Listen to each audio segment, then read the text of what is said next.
Hello and welcome to our today's webinar on the topic of the hidden gem of GxP AI, what will define 2025 and how to stay ahead. I'm Jan Kugel, the director at Qualistory, and I will be your host for today. And we are thrilled to bring you this insightful session where we delve into how cutting-edge AI technologies are set to revolutionize pharmaceutical manufacturing within GMP environments. Now I want to give a special thanks to our partner for this webinar, Aizon, a leader in intelligent GxP manufacturing. Aizon is pioneering efforts to eliminate paper, boost yield, reduce deviations, and ensure quality through AI integration. And now allow me to introduce our esteemed speakers for today. First, we have Toni Manzano, Aizon's co-founder and chief science officer. Toni is a pharmaceutical industry expert with over 20 years of experience in software development for manufacturing and supply chain optimization. He's a recognized authority on quality and AI, a prolific scientific writer, and even contributes to the United Nations AI initiative. And today he will provide scientific insights on AI in pharma manufacturing. Next, we will have Pep Gubau, Aizon's co-founder and CEO. With 30 years of experience as a pharmaceutical technology entrepreneur, Pep brings a unique blend of economics and engineering expertise. He holds several patents related to data security in the cloud and is a sought-after speaker on the business impact of big data and AI, so privileged to have him here today. And he will share his industry perspective on AI's transformative impact. And finally, we'll have Kevin Baughman, VP of Aizon AI Consulting Services. Kevin holds a Master of Science in Advanced Analytics and brings a wealth of practical experience in applying AI solutions to real-world challenges. He will present real-world use cases and success stories that highlight AI's tangible benefits in the pharma sector. And now I would like to introduce Luis Solanes, the marketing director at Aizon, who will co-moderate today's session and lead the Q&A. So without further ado, I hand over the stage to Luis to start the presentation. Thank you very much, Jan, and thank you everyone for joining. First of all, we thought that besides knowing ourselves, you would like to know a little bit more about who is attending this session. We're a global audience, as Jan mentioned, 82% of people in Europe, Asia, or North America. And then we also can share that 54% of yourselves are drug makers. They're pharma, biotech, CDMO, medical devices, and animal health representatives. We have a big number of consultants too. I'd say that it's GMP consultants mostly. And we have other pharma services, institutional research, pharma education. And another observation is that among all of you, 53% are QA, QC, followed by legal. So 2/3 of the audience would be QA, QC, regulatory or legal affairs. When you register, you answered a question regarding what would you like to take away from this session. We've grouped most of the questions. The most frequent ones are that you're willing to have general knowledge in GMP AI, stay ahead of what's happening, understand the regulations and how it's going to impact either in my job, to my company, or to the whole industry. You want to see real-world examples in pharma, biopharma manufacturing. You want to take away best practices and know some tools. So I hope that in a few moments we're going to clear a few of these questions, and we will have also questions at the end of every speaker. So why are we calling this session the hidden gem? Because as we all know, AI is having a massive impact across the whole drug life cycle. For example, Strategy and report is sizing the whole impact at $250 billion in 2030, out of which 40% So 100 billion impact is happening in manufacturing. From that moment onwards, it's expected that R&D will be even bigger. So that's the whole picture of what's happening, what's expected as a business impact. However, when we look at media presence, events, sessions, etc., we see that all the presence is monopolized by R&D and go-to-market. So mostly commercial. Why is that happening? Most probably, and we will see in a few minutes, that LLM is the hype now in AI, and these are the two segments that are most impacted by LLMs. So that's why we think that manufacturing is a hidden gem, and a hidden gem that has not been exploited yet. In a few minutes, we're going to see how Toni, Pep, and Kevin present all the science side, business impact, technology required, and real world case studies. So just a couple of quick questions. We would like to know whether you have already applied AI in manufacturing. If you have applied AI in manufacturing, we would like to know whether it's been in a non-GMP environment or it's been in a GMP environment. So 80% haven't used AI at all in the manufacturing processes. 16% say yes, but no GMP. And only 6% said that they actually used AI for a tool that is for GMP purposes is probably also validated. All right, thank you very much for these answers. Let's give the word to Toni because he will have a very nice impact cases at the beginning. Good, thank you, Luis. Well, as you will see, Kevin will share with us some real use cases coming from the industry, coming from our experience, coming from the real industry, let me say. But for obvious reasons, we cannot share with you. Sorry.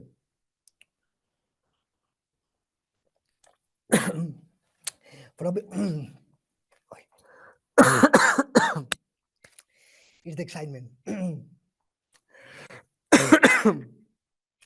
For obvious reasons, we cannot share with you data or brands. So this is why we would like to share with you real and scientific projects where if you are interested, we can share also not only data, also the details of the that we have already done. So let me start with probably an orthotopy or maybe the entelechy that since 2009, the ICH and some other regulatory agencies are pushing to the industry. So they were pushing since the 2009 with the ICH Q8 and also the Q9. So we are talking about a lot of years ago.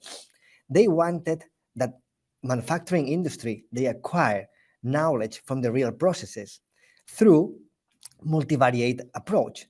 So in the left hand, you have just a screenshot of the ICH Q8 in 2009. Since then, regulatory bodies, they are requesting, they are providing recommendations for using to verify using multivariate prediction models since 2009.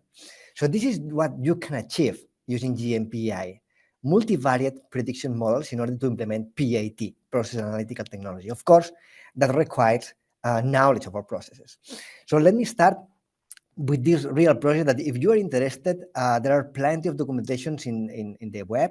So there are already three scientific papers peer-reviewed that you can access to where we describe the details of the technology, the details of the biotechnology, and the details of the regulations or good practices approach. But could you see in the right hand, we have the metabolism of the PK pasteuris. As you see, it's very complex. How to control that if we want to achieve a lipase fermenting this PK pasteuris yeast? Well, we have posters, we have paper, we explain everything that. But we would like to have an insight about what we can do with AI with this experiment. First of all, let me explain you what really means digital twin, because we are creating digital twins in all the projects that they are able to emulate the physical world. But please, it's important to distinguish between digital model, that at the end, a digital model is a static image of data that you have already used in order to create some hybrid or analytical expression that explains something static in the past. This is a digital model. When you are able to time refresh this data and upgrade your model, you have a digital shadow. But believe me, this is not what we are looking for. We are looking for something that in real time or near real time can interact with the reality. That is a real digital twin. A digital twin is a cyber copy that interacts in two directions with the physical world. And this physical world is managed or is described by data. And I like to put the classical example of Tesla, but in another way. So when you're driving a Tesla, Tesla is creating a cyber copy of you inside the car driving in a specific route with all the traffic lights, with the city that you're used to work, to drive for. So the digital twin contains yourself plus the car plus the environment.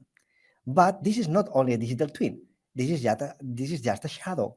When the Tesla is interacting with you, recommending the best road, recommending the best drive condition, how to reduce their speed, all these kind of things are because Tesla is collecting the information coming from other drivers in other Teslas driving in similar situations to you.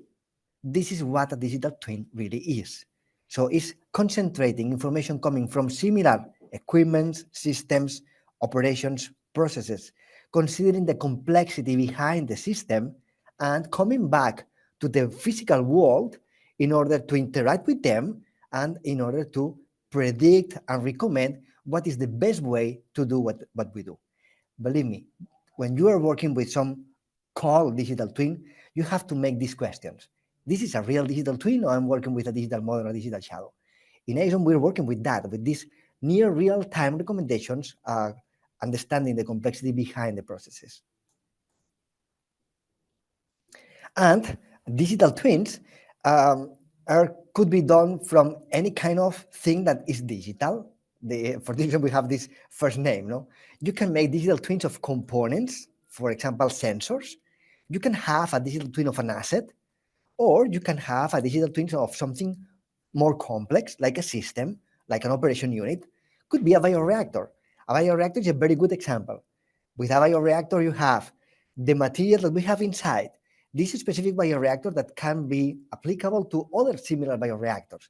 You have the conditions, the setup, the recipe, the operators interacting with the bioreactor, all the conditions around the bioreactor. Everything is part of the digital twin. And finally, if you are able to aggregate different bioreactors you can have, or different equipment for the same process, for the same line, for the same product production, for the same batch, you will have multi-system and process oriented for digital twins. But the concept is the same. If you have good data, you can abstract this data and transform this data into something tangible and interactionable. This is the digital twin. I hope that works a little bit. And now, let me share with you this video because it represents very well what a real digital twin is. This is coming from the papers that I already described at the beginning. You can make a search in Google or whatever you do, you use for making research, CPB of the future. This is the project where big companies were involved in, also very nice in institutions like PDA or PQRI, the Product Quality Research Institute, where FDA is in the steering committee. What we did with all those companies, remember, if you are interested, all the papers are science and are accessible. Could you see here, we have a bioreactor at the university where we proceed with experiment. This bioreactor is connected with the cloud, and the cloud is receiving from the bioreactor different measurements like CO2, O2 concentration. We are sending the pH, we're sending the alcohol concentration. We're sending around 20 CPPs. And the interaction between the cloud models that we have, the AI models running on the cloud, and the bioreactor is sending back to the bioreactor the speed of digitation. So every single second, every 5 seconds, the agitation speed is regulated, is set up automatically by the cloud, because we're predicting or we're recommending the optimal agitation speed in order to be sure that the beekeeper stories is fermenting as expected. And even more, let me share one thing. In these papers, you can read that we were fermenting the beekeeper stories under hypoxic condition. And under these conditions, the stabilization of the PK pasteur fermentation is so hard. And we are able to get every single batch as the perfect one using AI in the cloud and interacting on real time with the bioreactor. So this is what you can get from GMP and AI. So you can have batches, the good ones in real time for every single run. This is just an example. And well, which kind of lessons learned we can have from these experiments. So I'm just doing a summary of the papers that we already published, but believe me, first thing that you can get from a, let me say, biotechnology perspective when you apply AI in pharma. The first thing is, if you try to simplify your process, you are losing power. Believe me, AI at the end is maths written into software. When you are able to accept the reality as complex as it is, embedding all the raw data, all the sensors, all the CPPs as part of the same reality, you are ensuring that you understand the reality as it is, not simplifying from a human perspective. This is the first very nice lesson learned from a biotechnology perspective. The complexity can be understood from AI. But we have more. The second perspective is, well, which kind of applications I can do? I can get just applying real knowledge from the multivariable approach from a complexity perspective. Well, first thing, you can generate knowledge. You can create your design of a space based on the reality of the data that you can read from them. You can anticipate issues with, for example, using algorithms like for anomaly detection, like the isolation forest. In a very easy way, in a very quick way, you can detect anomalies 5-10 minutes in advance they happen. Or you can transform the variability that is real, the inherent variability in all the processes. You can transform this variability into actions on real time. For example, as you saw in the biofermentor, the variability coming from the biofermentor are translated into agitation speed. Okay, so good lessons learned. If you have AI models working for you, you can industrialize 24/7 all the production. And finally, once you have all the knowledge about your processes, believe me, scale up or tech transfer operations will never be more a headache. It will be a reality. This is from a bioprocess perspective, but what about the regulatory perspective? Well, the good news is that in December, we published the second part of the paper where we described all the lessons learned that we learned together with the pharmaceutical industry and the regulators about which kind of good practices we can apply on AI. Well, the first lessons learned, believe me, we can avoid to talk about the black box concept. AI is not a black box concept anymore. AI can be transparent, actually is transparent because we have different tools that they allow to see what's happening inside the models. So for example, this is just a very clear example. This is how an AI model works from a transparent perspective. You can see which is the weights on the models. You can see which is the conditions, all the coefficients at the end behind the AI model. You have a mathematical expression like coefficients, operations, operators, and so on. This is maths. So today we have tools like, for example, ONNX, Open Neural Networks, that you can use in order to transform your model into something transparent. This is a very nice, good news that you can work by yourself. No? So first of all, this one. The other thing that you have to take in consideration is that when we talk about compliance and AI, we're talking about something that is not static. We're talking about something that is dynamic and is evolving in the time. So for this reason, we cannot talk about CSV.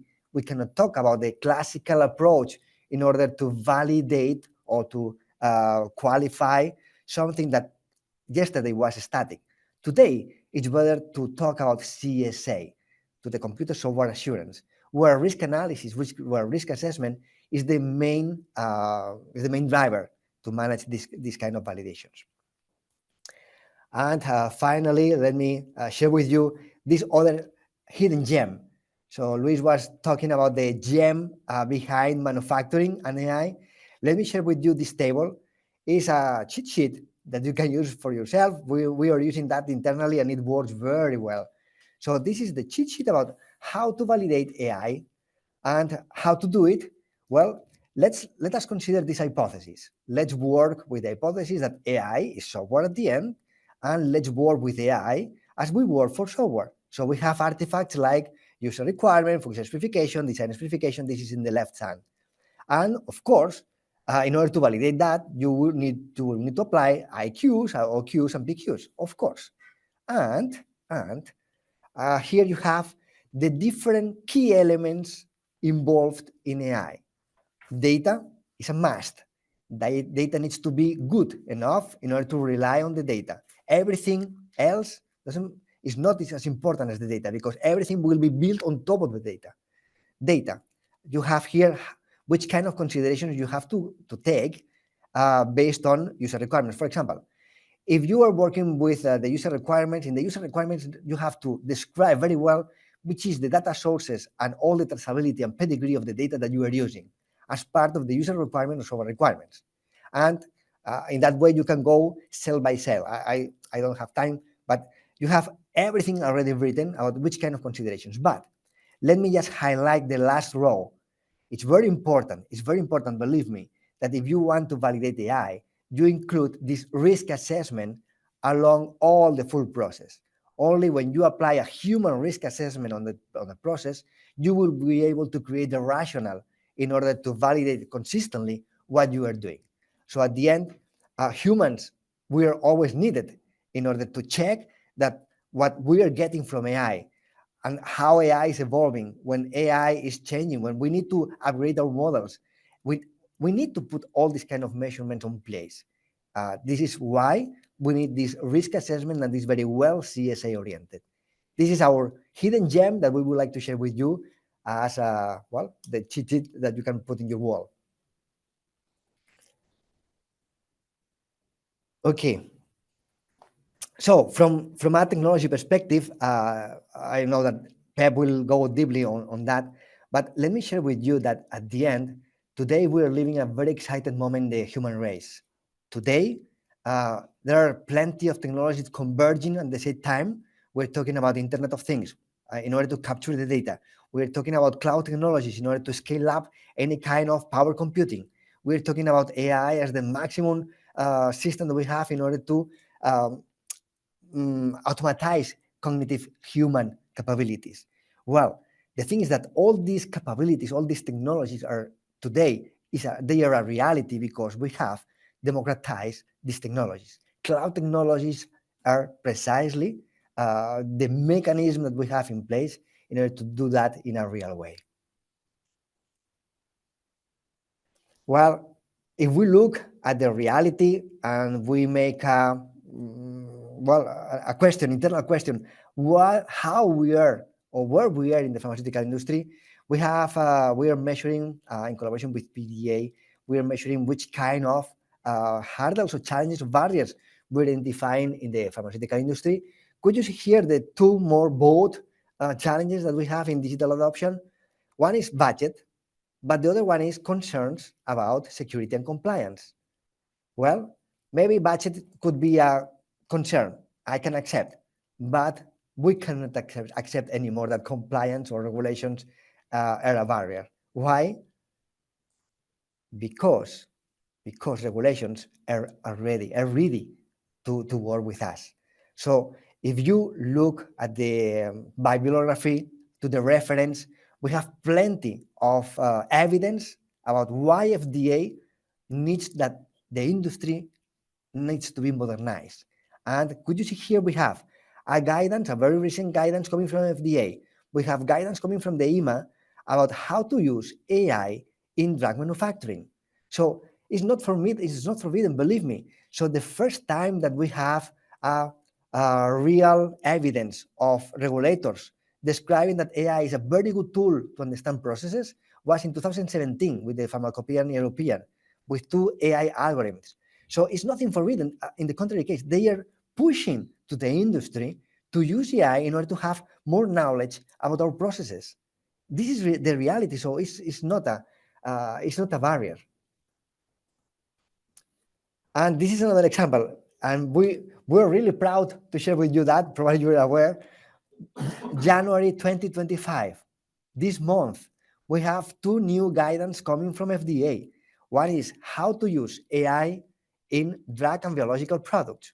Wow, we have everything already written. And the same for medical devices and combination products.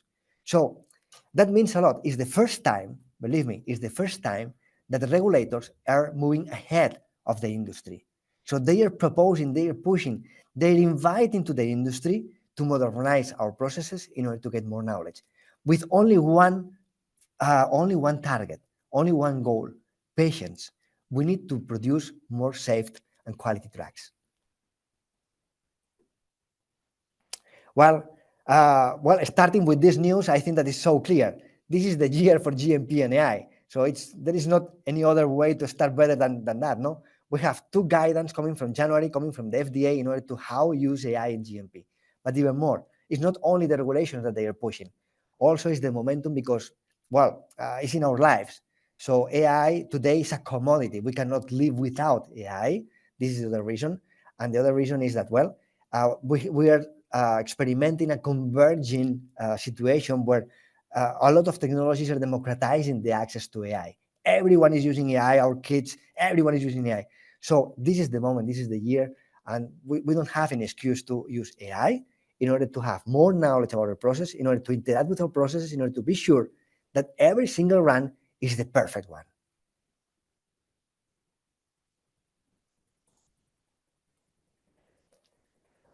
So everything that we have already shared with you is supported by documents and papers. We are really happy. You can make a Google and you can download the scientific papers, of course. But I think that if you look at these topics, key topics, you will have a very nice idea or vision about how to go, how to complete, how to commit with a vision in your company, in your department for AI implementation. So you need to have explainability of the processes. It's not anymore a black box. Believe me. Just let me know. I will give you all the support that you need in order to demonstrate that AI is not a black box. Data integrity for sure. Validation is a must. The governance about the models is something that you will see. So with only one AI model, you won't survive. You will need to work with plenty of AI models, but you will get a lot of knowledge from them. In the moment that you are able to act with these models on real time, you will have digital twins. And finally, believe me, is the last stage of all the AI models governance. You need to monitorize if the model is drifting or not in order to have a new version. It's very clear. Is what we are doing since forever. The only difference is that we are working today with AI instead to work with classical statistics. You can find everything in the GxP AI blog. Just make a picture of the QR code and you will find it. All right. Right. Thank you very much, Toni. Additionally, we will share all the links, all the references, all the documentation. I see many questions in the Q&A. We'll try to solve a few ones now, and then we'll do the best to answer them all after the session. Let's pick a few ones. For example, it says, are there special AI softwares dedicated to pharma? I can answer that one. Yes, we will see later. Sure, when you have given us a recipe for validating AI, but how relevant is data in the AI validation process? Well, good question. Data is everything. So at the end, in AI, we have a sentence that we say, garbage in, garbage out. Probably you already have listened this sentence, and this is true. All the models that you create at the end, remember the digital twin concept. If your digital twin is based on data and is created with your data, this cyber copy is nothing else than the data transformed into a mathematical expression.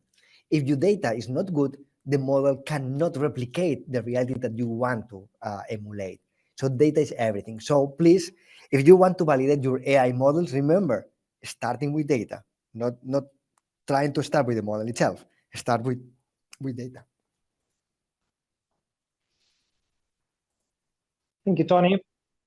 I see some questions very related to cloud technology and regulation. Let's pick one of them. Toni, you talked about cloud technology as a hub for AI models, but can validation be delegated to the cloud provider? Well, since if you want, you can read a paper that was very famous in 2018. We work on that, getting ready Pharma 4.0. In this paper, we describe how today pharmaceutical companies can delegate in the cloud providers the responsibility. So if you don't want to build by yourself all the AI system, all the cloud infrastructure, because you have to manage terabytes of information, and this is not your business, you have to delegate that into a cloud provider. But you are not delegating just this kind of actions or functions. You also are delegating the responsibility in terms of validation. So when you work with cloud providers, you need also to ensure that your cloud provider, in terms of platform as a service or software as a service or infrastructure as a service, your cloud provider is also following the good practices in terms of GAM5 or the GMPs or GxPs. So for example, we cannot work without to have the classical GAM5B, no? Is the classical one. So at least is the minimum that you can ask for. But of course, you can delegate the qualification of the platform, and with this stamp, you can start validating your own instance. But of course, you need to delegate part of the validation to your supplier in terms of qualification. All right. Thank you, Toni, for this clear answer. Just doing a bit of timekeeping, we will try to answer more questions at the very end of the webinar. So what are the real goals that we need to aim for with AI? And I leave the word to Pep to answer this. Thank you, Luis, and thank you, Toni, for the intro. My goal here is a little bit to share which are the strategies and business consideration when deploying AI technology across an organization, specifically pharma manufacturing. And I will make sure I give enough time to Kevin, who's coming with the real use cases and impact of those technologies in the manufacturing process. So one first consideration is that we are on a regulated industry, and this is pharma, and compliance is everything. So in the middle of the buzz and what we call the ChatGPT era and effect, and everyone is talking about generative AI and LLMs and using everywhere, there is a reality, which is we are manufacturing drugs. We are deploying those drugs to the market, and patients are taking them. And it needs to be very clear that quality is first. We need to make sure that any technology that is adopted, quality is the foremost and number one priority in order to ensure this compliance and adherence to the regulation. We know that most of the variability on those manufacturing processes come from human interaction, and this is probably one of the data sources more difficult to capture. Sensors and HMIs and devices and historians can capture a lot of time series data, but human actions, which is this great variability creator, needs to be digitized. And that's the first thing to keep in mind is how can I digitize human actions in the manufacturing? The second thing is that we need also to approach the analysis from a very holistic process. We cannot focus on a specific step and see how I can improve a specific process or a variable in a small step, but a holistic approach, having capacity, having all this data in a compliant manner, taking care of the life cycle of the data, life cycle of the models, life cycle of the outcomes is essential, and we will talk about that. And finally, the goal is precisely to move from reacting to anticipating, helping the quality person job that is not just reacting when the paperwork hits the table, deviations are arise and collected, but being able to predict, anticipate, and bring actionable information so we can better respond to those challenges. Of course, ensuring quality, next step is efficiency. And it's important that we focus in where efficiency is applied. We come from years of abundance of millions of dollars in great digital transformation, innovation projects, 3D Google classes, etc. But at the end, the industry and the reality of the pharma industry today is very different. We are in a very demanding market with shortages, with competitive production, with externalization to CMOs and CDMOs, to margins competition, neighbors stealing my lunch. So we need to be very pragmatic in how and where this AI is applied. It's important that we really focus on those who have a bigger impact in our P&L, isn't it? And see how those implementations are having a quick, fast time to value result. This is probably one of the things that we saw in the past that are more challenging when adopting technologies in this industry. So prioritizing where we want to have an impact and remain focused on these areas. So we would like to know your opinion first on which technologies do you think are going to impact your role the most. First, we're going to ask for your role and then about the full manufacturing operations. But first, we'd like to know how do you think it's going to impact your role? So Jan, do we have enough questions on board? Yes, so we have over 130 answers. The majority, 55%, are leaning towards machine learning is the biggest impact, following by large language models. Which is the percent of LLM? Yeah. Interestingly, we also have 9% saying other. That would be interesting to know what do you imply by other, which models you're talking about. You can feel free to write it in the chat as well. Thank you, Jan. Meanwhile, we can jump to the second question. So we see it's pretty balanced, 54 for machine learning, 32 for LLMs. It's same answers out of your role and you think about your company's operations. Okay, so overall we see that LLMs will have more impact on your roles than in the whole company. You think that machine learning is going to have more impact in the company than in your specific roles. Interesting answers. Thank you very much for your participation. And now let's move on. Actually, absolutely delighted and extra happy about the results of the poll. It reflects a understanding that machine learning can have an extremely large impact in the industry.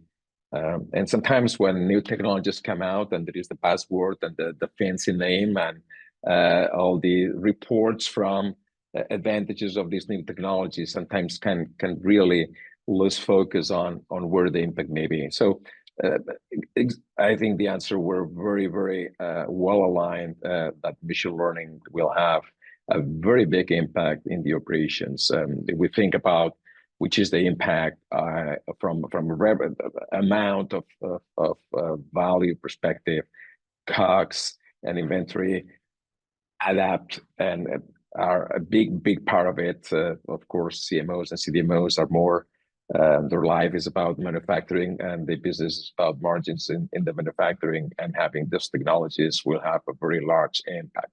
So this is actually what we see also on the real use cases when we are working with our customers. I would say probably we are 60% of our customers in the CMO, CDMO space, so very affected by the very focus on manufacturing. 40% is more pharma, large pharma. But precisely the areas where we see the most interest and we work the most and implement use cases are precisely in golden batch, in order to increase yield, do not get into scraps right the first time. Faster batch release is also very important. We'll know that batches sitting in the warehouse and not being delivered to the market are a big problem today.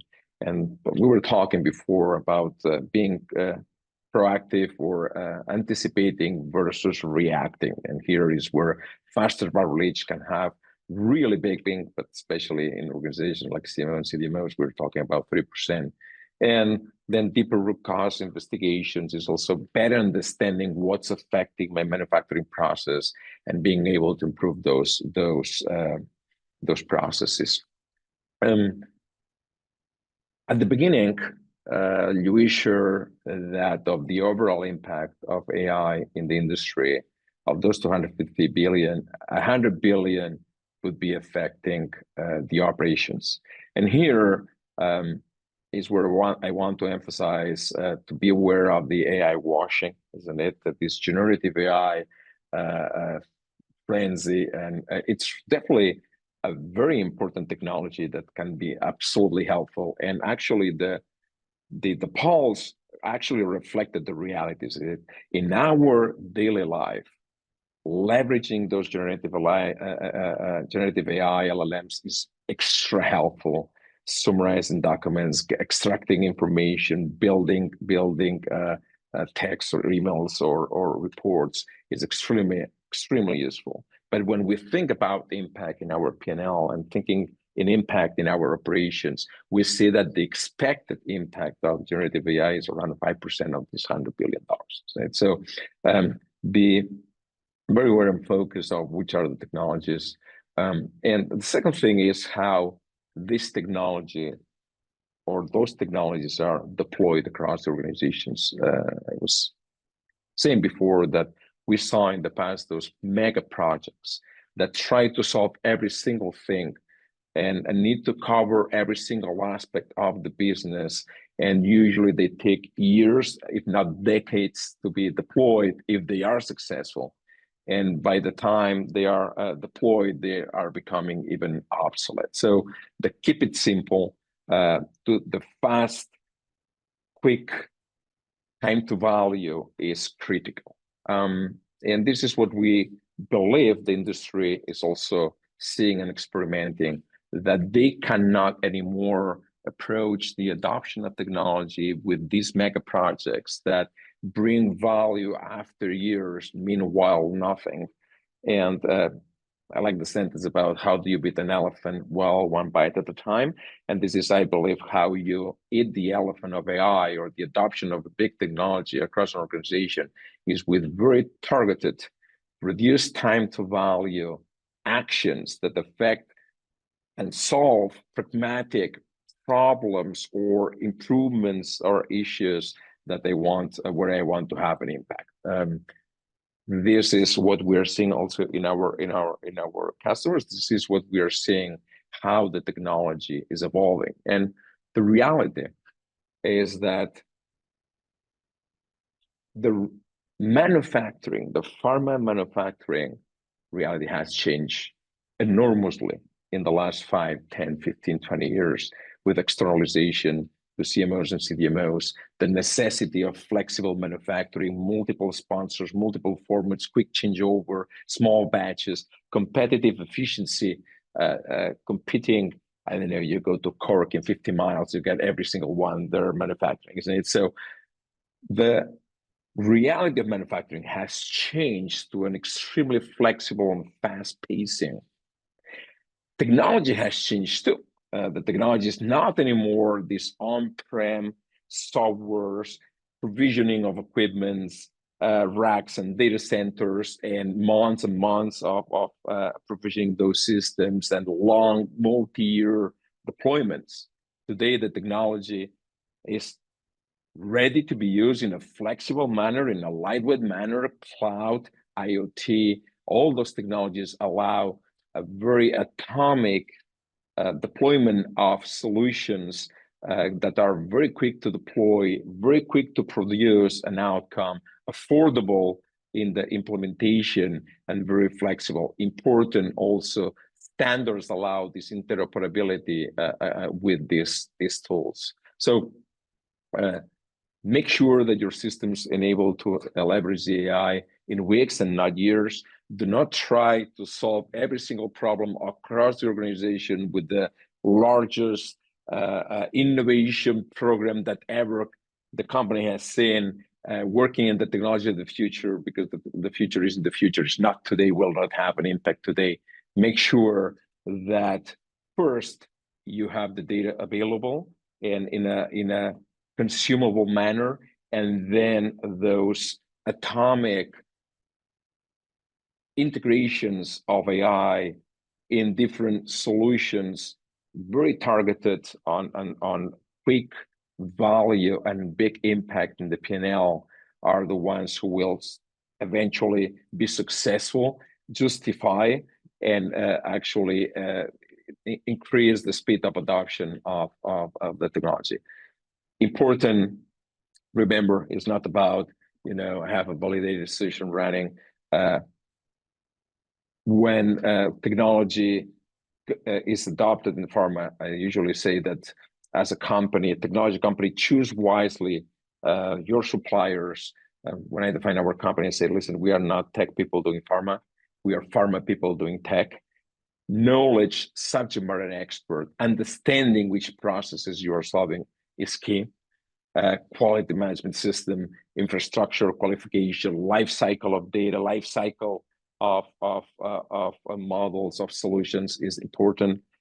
Is about solving needs of pharma, not about technology adoption per se. So I just want to finish here and make sure that Kevin can show how this impact can be done. All right, Pep, thank you very much for this illustrative description.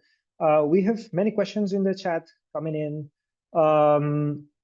There's some of them that you've already covered in terms of what's possible to do.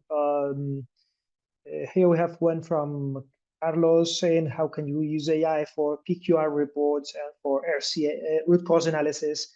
We can see that at the very end with Kevin, with real examples, and we can re-ask him again at the very end if needed. There's also another question from Ahmed. He says, I'm somehow an aged pharmaceutical manufacturing facility. How can I implement AI technologies at my site?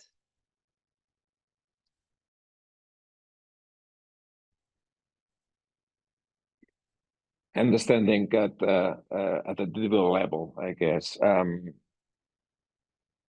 AI, the first thing is understanding what you want to solve, isn't it? Which is the problem I want to solve, which is the data that's relevant for that, and making sure data is available for then apply those technologies. And one of the biggest difference today is that technology is available. It's a little bit about the build versus buy, and I probably would like to emphasize a little bit about that. That traditionally, this industry has been relying a lot on building their own solutions. I've been in developing technology for 38 years now, been in a few of those innovation technology waves. I saw in the 90s, every single pharma building their own homegrown MES. And how many homegrown MES are today running in this company? None, isn't it? In the 2000s, they were building data centers. In the 2010s, they were building data lakes. And in the 2020s, they are building AI. And at the end, the mission of pharma industry, of a pharma manufacturing site, a pharma company, is to discover new drugs, manufacture new drugs, bring new drugs to the market, to the patients, improve lives, and do that in an efficient manner. This is the mission, isn't it? So I would say that finding the right providers, the right suppliers, the right atomic technology that today is available in a SaaS manner. You don't need to procure equipment. You don't need big deployments on your side. It's just about leveraging your data. This industry has more data than any other industry on the planet. It's mandated by regulation. Data is sitting there. So it's about how I can tackle this data and extract insights from that. So I would say find someone who understands pharma, number one. Number two, understands technology and sits down with you and helps you. But it's important that it's not the opposite way. You can learn technology in a weekend, you can learn pharma in a weekend. This is usually what I say when we recruit personnel for our company. Listen, cloud can be taught in a weekend, pharma cannot be taught in a weekend. Very illustrative. Thank you, Pep. Let's move to the very last part. Kevin. All right. Thank you, everyone. All right. So at first, I just wanted to say I want to totally echo what Pep said about the LLMs and ML question. That's exactly what I was hoping for, and that's what I expect as well. And that's what we see in reality, because as Toni mentioned, we have to start with data, and data has to be an appropriate foundation. So, like Pep was saying, you have to choose the appropriate provider and be able to have a proper foundation for that data to be able to effectively deploy these different use cases. If you want LLMs, you need good data, and you need a lot of it. So some of the examples we'll walk through, like Luis said, we will be covering PQR, report generation, so automatically doing that. Also talking about, I saw in the chat about the material variability and optimizing of CPPs, so we'll also cover that. Deviation reduction, as well as how to write first time use cases. There'll be a couple of those, and discussing some on the batch release and overall improving yield is always a theme with us. So you want to go to the next one? Okay. All right. So I wanted to start with kind of the data foundational elements. This is a great example of how you can actually, if you have the appropriate data foundation, you can immediately start automating things like your APQRs, your PVRs. So in this particular case, we had more than 350 reports being generated yearly, hundreds and hundreds of hours going into this. And when you analyze the process by these different companies, and this is a CDMO, you go into your PI system and you download some data. You have batch record data that's transcribed into Excel. And then you have to go into the LIMS system, you download something, then maybe you go into a BI application to look at a trend of CPPs that you also have to include in the PQR. So all of these actions are involving data systems that actually exist, and you have that foundation. The problem is the technology that can then unify these different things together. So that's what we did. We used our Aizon Unify platform to basically connect to each of these and feeding data in real time. And whenever anyone needs to be able to create one of these reports, there's configuration screens for you to be able to apply all of your standard quality, your headers, and match your exact template that you're using internally, that your quality department's approved. And then we feed that template. And then you can basically view an interactive report instead of a static report. And all of the data and information is consolidated into one place. So you can see like the histogram on the right, looking at and different control charts, keeping things in proper specification. Your process capability, your performance indexes, all of that is automatically produced and generated and displayed in the report. This is one of my favorite use cases because when you have that good data foundation, you can immediately have a plant-wide solution, and get those insights immediately. Let me go to the next one. I think I can. All right, perfect. So building off that, this is another use case where the data foundation, they don't have all of the appropriate systems in place to do more of a plant-wide type solution, but we did analyze the business case and look at what's feasible.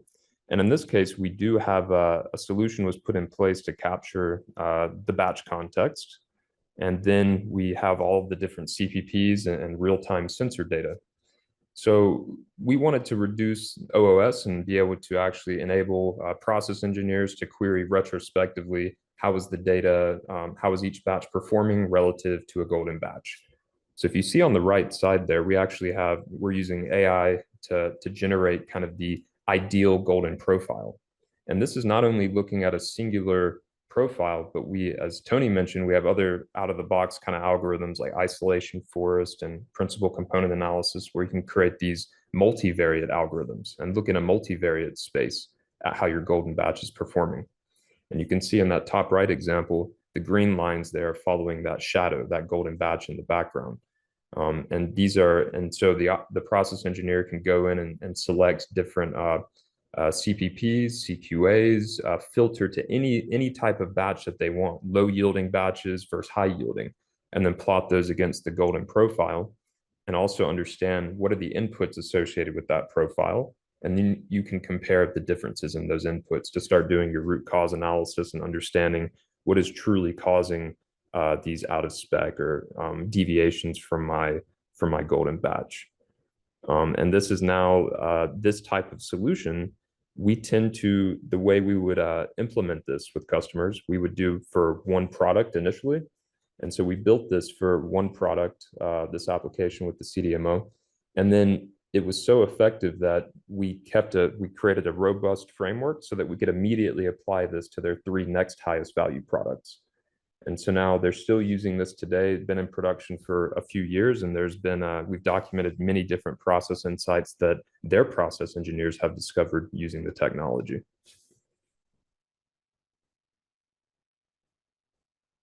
All right, so deviation reduction. So in this case, this was API manufacturing. This was actually one of the intermediate products being fed into the final. So it had to meet a few different specifications. One of the key criteria was on the particle size distribution, but they were having major deviations with that. So 25% of the batches being rejected due to inadequate PSD values, and there was a secondary deviation that was starting to occur less frequently, but it was really bad. Different types of sedimentation forming in the reactor. So this company had actually been looking at this with internal data science teams and different things, different departments globally, using traditional RCA techniques.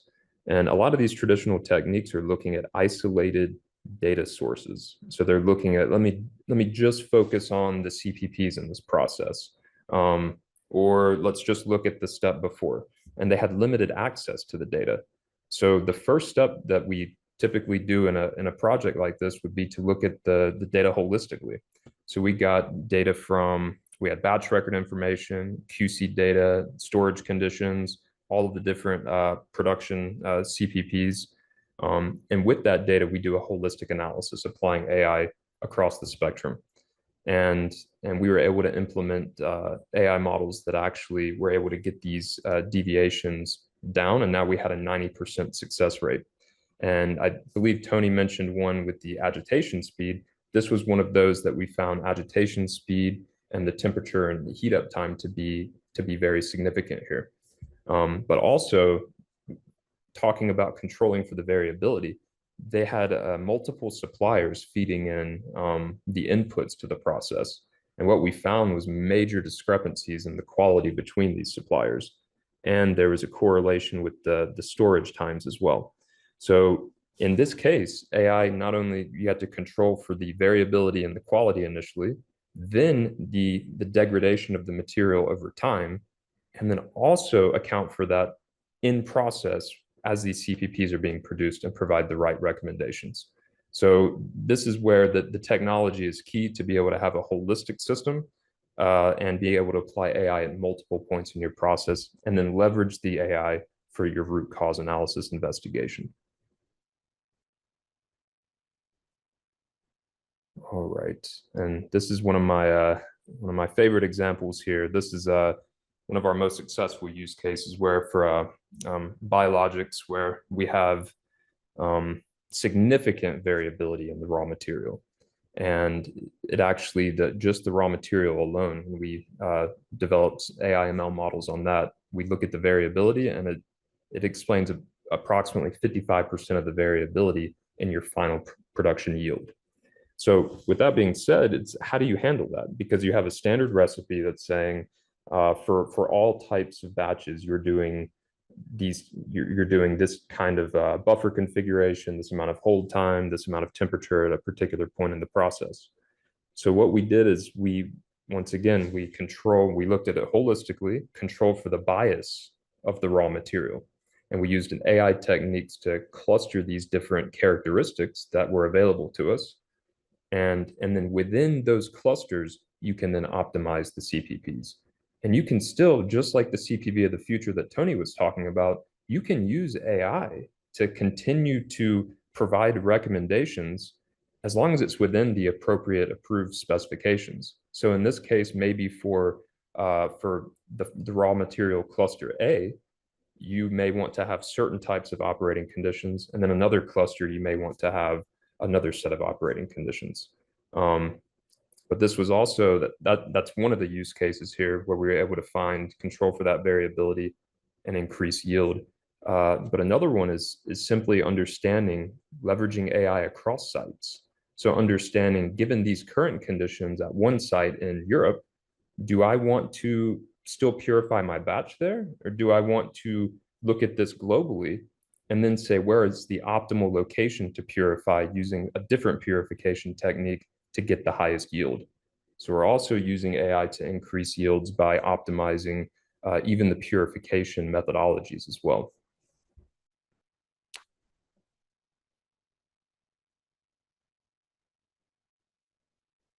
All right, so this is another really great use case here where we're challenged with very high yields and stable production, or perceived to be high yields and stable production. Many customers always say, "Oh, this can't be improved," or it's very low variability. So this was one of those cases where 97% yield recovery, but they started to see more variability than they would like. So what are the problems with this? So we used multivariate analysis to look at the different root causes here, and we found significant process improvements with an already well-controlled process. We found that there was significant volume loss due to the operation time. And so we we employed a monitoring system to actually monitor the volume remaining in the reactor and adapting the process times to the distance between the bioreactor and the transfer panel. There's also many insights found on the centrifugation. They're using a fixed discharge interval, which had a negative impact on the yield. So this is where employing an AI-based approach to having a dynamic discharge interval was actually much more valuable in this case to avoid filter clogging. And there's many more, I'll name a few, but even the sampling to harvest time. So controlling the duration of the preparation procedure based on the product properties and adapting the SOP based on that process data.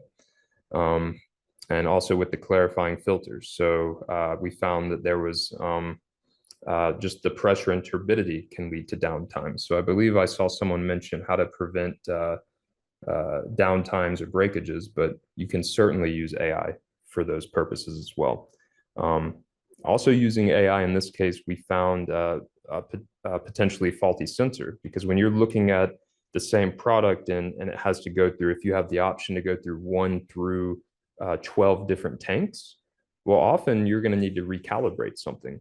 So using an AI-based approach for that to detect different faults in the sensors as well when they're not following that ideal golden pattern, you can certainly use AI for that as well.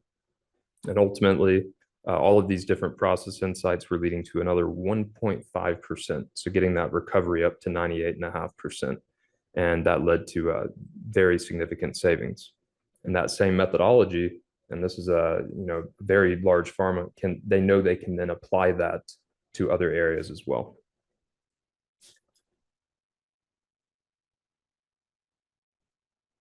All right, and another right first time use case where a top biotech was started achieving much higher proportion of right first time. This was a ultrafiltration process, and only half the batches were right first time.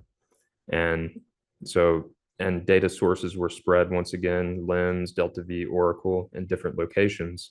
So actually implementing a unified system, the platform to unify the data, and employing real-time batch monitoring, we could actually predict what is the optimal CPP configuration with a target of optimizing or the CQA value here. And so once these were implemented, then we noticed a 11% increase from 50 to 61% right first time.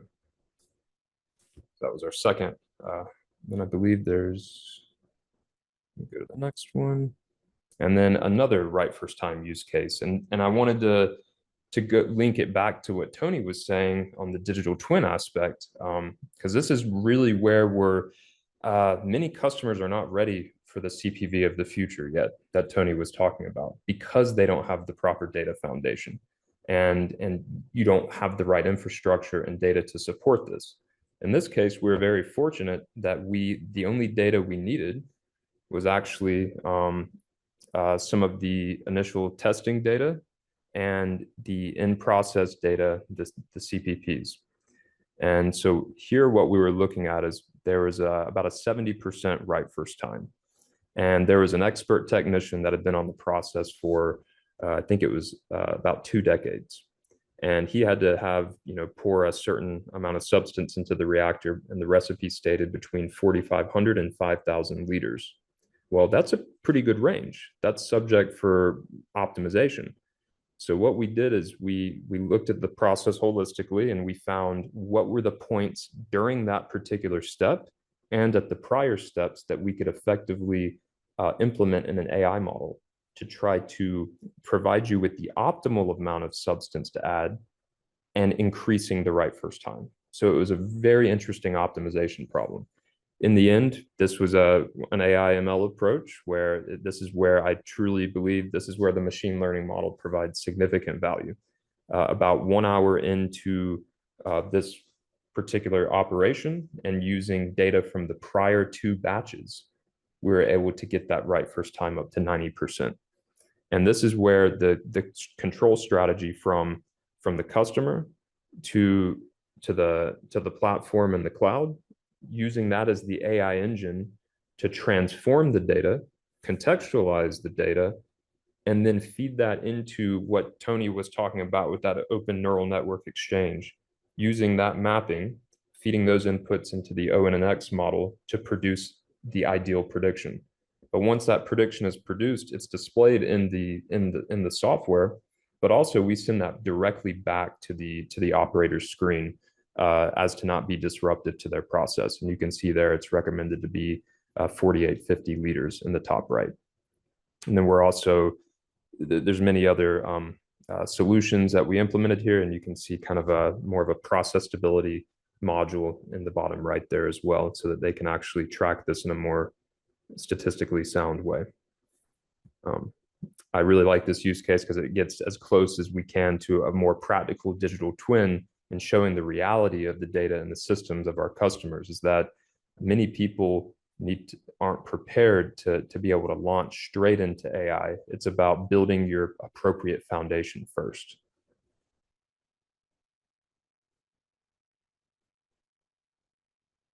All right.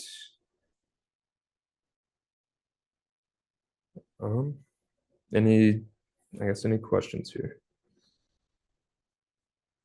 So that's one question. How long does it take to see measurable improvements after AI adoption?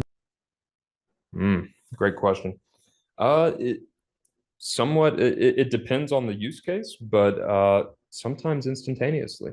With the one customer where you saw the graph with the 4% yield improvement, one of the key use cases there was optimizing their buffer configuration.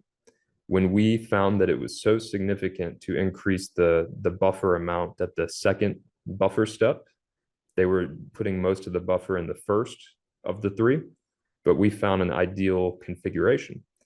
And after this was presented to their senior director of manufacturing, they said, well, we're going to go down to the floor right now and talk to the operators. So the moment, in certain instances, it can be immediately applied based on that retrospective analysis.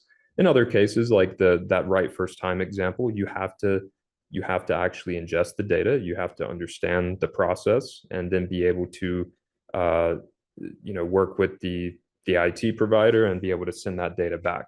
And for us, that's typically, it can be a few weeks for a particular use case. It could be a couple months, but we're very agile because of the way the technology was built with the native data feeder technology, and the contextualization capabilities make it very easy to wrangle the data and quickly deploy AI.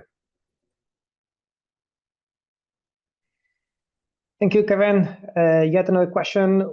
What are the most impactful AI applications in pharmaceutical manufacturing today?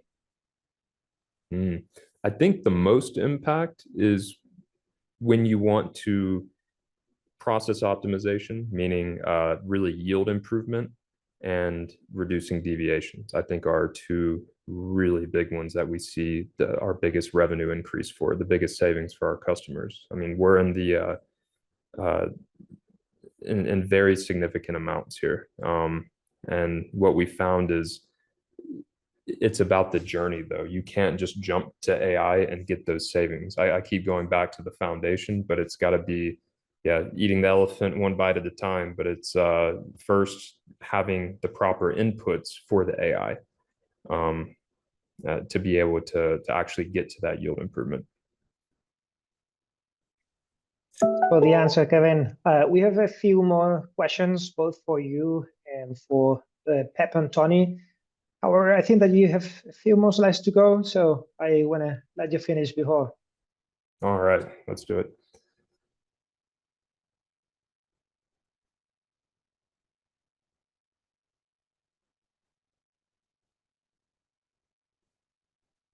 All right, some other not as AI focused, but some non-AI quick wins. We have there's automated conversions of these MBRs. So we have the intelligent batch record system. Well, in order to be a paperless batch record, you need a digital recipe. So we've automated this process for thousands of recipes already, and we have thousands more with our customers that we're currently contracted with. And this is also in various languages too. And so it's hard to even quantify what the benefit is for an organization, because data is gold. It's a gold mine. So once you have that data actually digitized, there's no limit to what you can do with that and gain understandings and automate reports and different AI applications. So it's the basis for the AI. Also, really contextual analytics. That's one of my favorite ones, is giving the users, the process engineers, the SMEs, the ability to look at multiple data silos in one place in a contextual manner. So if I want to plot certain CQAs with different CPPs, but also filter to certain batches of supplier A versus supplier B, you're looking at 3 different data sources there, and you're able to perform root cause analysis and do correlations across these different data sources as well. The big one on batch release, you can certainly apply AI to batch release. All of these you can take to the next level with AI, and that's always the mission. But this initially is sometimes our customers say, I just don't have visibility. I don't have visibility into the process. I don't know where the bottlenecks are. In this case, they have a master control system and 5 different data sources from there, an Excel file with 40 different people involved to schedule different tests and reviews.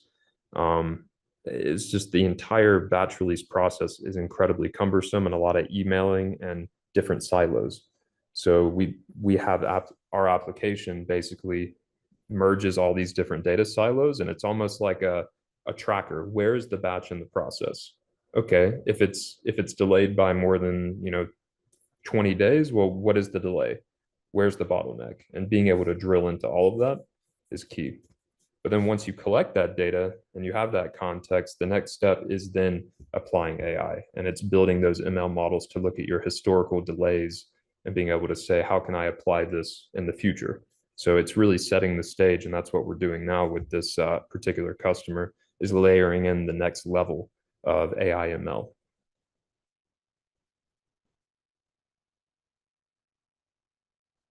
All right, I'm beating the dead horse here. It's how can we even leverage AI if we're relying on paper? It's you can't.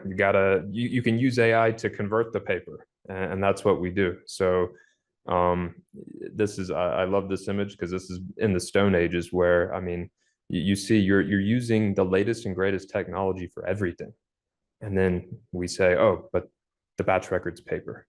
It just seems incredibly backwards and archaic. And that's where our mission is, to create that paperless batch record to then enable and empower AI solutions, which is exactly what we're showing here from the old school on the left. And then, as you march to the right, the ideal scenario would be that you have your key data source, your batch record data, digitized. And just having that, like I said, as a gold mine. And then from that, you can say, now let me link that to my other technology, my Pi system, my LIMS system, and other various things, my ERP. So, and with that, once you have that context in place and that unified data lakehouse, then you can really apply intelligent GxP manufacturing with AI. For your process optimization, get real-time notifications and alerts based on multivariate AI ML models. You can do that complex multivariate dimensional analysis. And then you can get to the point of adaptive manufacturing, which is the ultimate mission of Aizon that Toni was describing with CPV of the future. We've already proven it out in a scientific setting. And like Toni was saying, the regulations are there. It's how do we adapt to that to be able to get to that level? And that's all about getting that proper foundation and going one bite at a time. And so from our standpoint, I'm in the implementation phase. I don't develop the software, but we use the software and we implement it. And what we found is just the time to value here of unlocking your data is actually very quick. Much better than like traditional MES systems, that these years of implementations on one product that end up failing. But like Pep was saying, your homegrown MES, we realized you just need to get off that paper. So have the paperless batch record. And then with that, that's your foundation to feed into our other systems, like our Unify application to further break those silos. The good thing is, you don't have to just we can adapt to your digital landscape and ecosystem. So in this case, you don't even have to have our execute system. You can have your own EBR. That's fantastic. Data is the foundation. Whatever data systems you have would still then need to be unified, contextualized, so that you can apply predictive AI ML models as well. And this whole process, we've done this in, it says, first 180 days. We've delivered even faster than that with certain, predict applications. All right. I've said a lot there. I'll leave a few minutes for questions then. Thank you.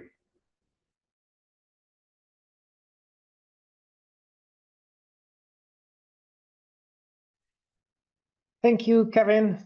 Let me jump to the very last slide. Hopefully, we have covered most of the questions that you were willing to get solved.